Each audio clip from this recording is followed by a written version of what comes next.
Hello, welcome back to my channel. My name is Carly Stevens, and this is Carly Stevens Books for all things writing, publishing, and indie author life. So I know that some writers say that they can see the story in their mind, but how can you actually translate that kind of cinematic imagination onto the page? Now, obviously, it's not going to be a one-for-one. A movie and a book both have different strengths and weaknesses in terms of what you can convey and in what way. However, there are special effects that you can do as a writer to imitate the different cinematic styles. So if you want to create the sensation of slow motion, for example, that's what this video is going to be about. So I have some practical tips for you.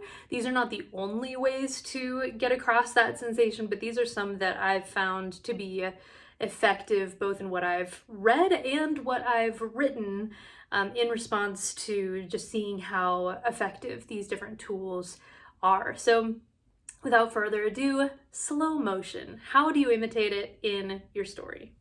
So the first tip I would say is set apart the passage that you want to feel like slow motion. Very often, if you think about a movie, there is some kind of shock or precipitating event, or the race starts or whatever it is that kicks off that slow motion. And so an effective technique can be to set apart visually that slow motion section by doing something like having a very short one-sentence paragraph that conveys that sense of shock or starting or whatever the case may be that kicks off that section that you want to be slow motion-esque.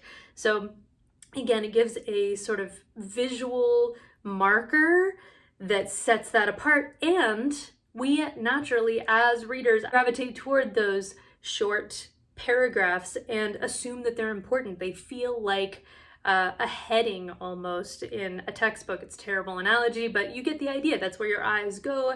You're like, this is where that information is. This is something that stands out for a reason, and so readers are going to pay attention to that. So you've set apart your section that you want to feel like slow motion. Don't go all Zack Snyder and make everything feel like slow motion. I mean, unless you want to, I guess, but then the book's gonna get kind of unwieldy feeling.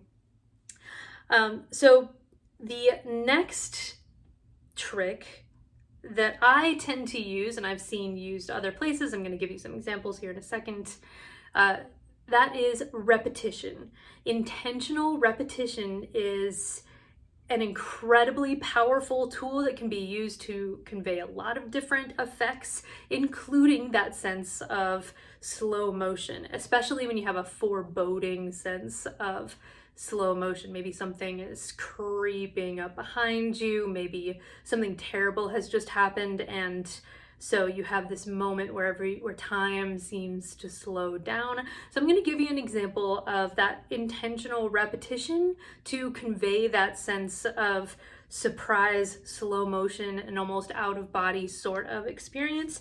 And it comes from Iago by Nicole Galland. This is a book that I don't hear anybody talking about, but I think the character of Iago from Othello is so interesting that I just picked this book up without hearing anything about it, and it just absolutely broke my heart. It did everything it was supposed to do. There were certain elements of her writing that absolutely blew me away, and there was a scene that stuck with me so that when I was thinking about this, doing this topic for this video, a scene jumped to mind immediately. Now it's toward the end, but if you know the story of Othello, you know that Iago does some very bad things, and so toward the end of this story, he kills somebody that he knows, and all of a sudden you start to get that feeling of slow motion, shock, out of body, and it's conveyed through repetition.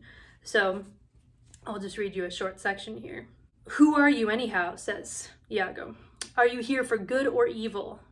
I had not just murdered my oldest friend." "Don't you know who we are?" Lodovico quailed. "I had not just murdered my oldest friend." I lowered the sword. "Signor Lodovico," I said, "I had not just murdered my oldest friend. You cannot murder a dead man." "He, sir," Lodovico replied tremulously, and Signor Gratiano. I beg your forgiveness, I said, bowing slightly awkwardly. With the sort, I pointed to the living wounded. So we obviously have that sentence, I had not just murdered my oldest friend, repeating over and over. So not only is it giving you the sense of, for him, time kind of contracting to this one shocking moment for him, but it also conveys that mindset really well of just gnawing and gnawing and gnawing and not being able to move off this horrible thing that has just happened. That's not the only way to use repetition.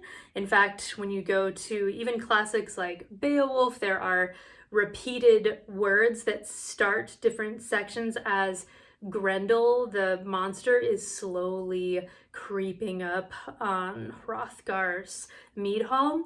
So lots of different things that you can do there. The next tip that I have for you is to up the level of detail, noticeably up the level of detail. You might think this is going to seem boring.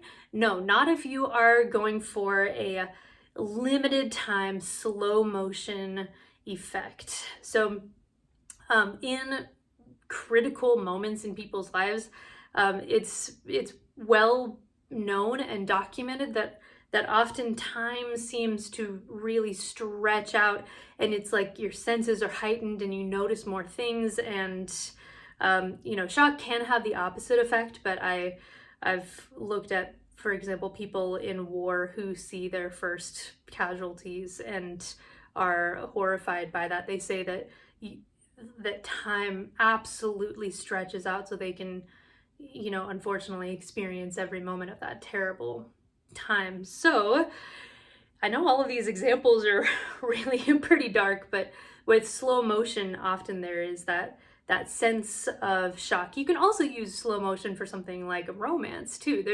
It's not just one size fits all, but a lot of these tips are going to fit a lot of different situations. Anyway, more detail than usual. So, for example, in the second book in the Tenuan Academy series, my YA fantasy epic trilogy, Into the Unreal, there is a moment that is a huge turning point for one of the main characters, Firion, when he is called out for all of the terrible things that he's done, and one of the only people who has stood by him this entire time has had enough and feels like he can't continue being his friend. And this is the moment when Firion's totally alone and he really has to come to grips with, am I going to lean into the evil that's been consuming me, or am I going to go the other way? And so I wanted this moment to feel slow motion, like, oh my goodness, this moment is absolutely make or break for Firion's life. So a very simple thing that I did in this scene is I had, as the friend Bard was leaving, I described it like this. So Firion tells Bard to get out because he doesn't want to be called out for the things that he's done. After a beat, Bard nodded. Yeah, I know. As though dragging a weight, he turned toward the door. Firion watched him step off the carpet, reach for the door handle, open the door. Time moved sluggishly, pounding in time to the pain in his skull. Bard looked back once, his forehead creased with anger or disappointment. I wanted to stay. So in this, I actually call out the fact that time is moving sluggishly, but you can see I up the level of detail, not just of, the setting or what things look like, but the action itself. He steps off the carpet, he reaches for the door handle, and since you have to go through physically those words, that distance, if you will, then it by necessity makes the time that's passing in the story stretch out longer. So yeah, that's what I have for you. So set the passage apart with a short paragraph or something. Use intentional repetition to emphasize the the type of mindset or action that's happening that you want to focus on and make feel like it's drawn out, and then up the level of detail. So yeah, those are my recommendations for making your scene, your moment, feel suddenly like slow motion. There are other ways to do this, of course, but this is what has worked for me and what I've noticed. I hope this is helpful for you. Make sure to like this video if you like it, and subscribe to the channel for more videos like this of writing, publishing, and indie author life. I'd love to have you. Until next week, bye.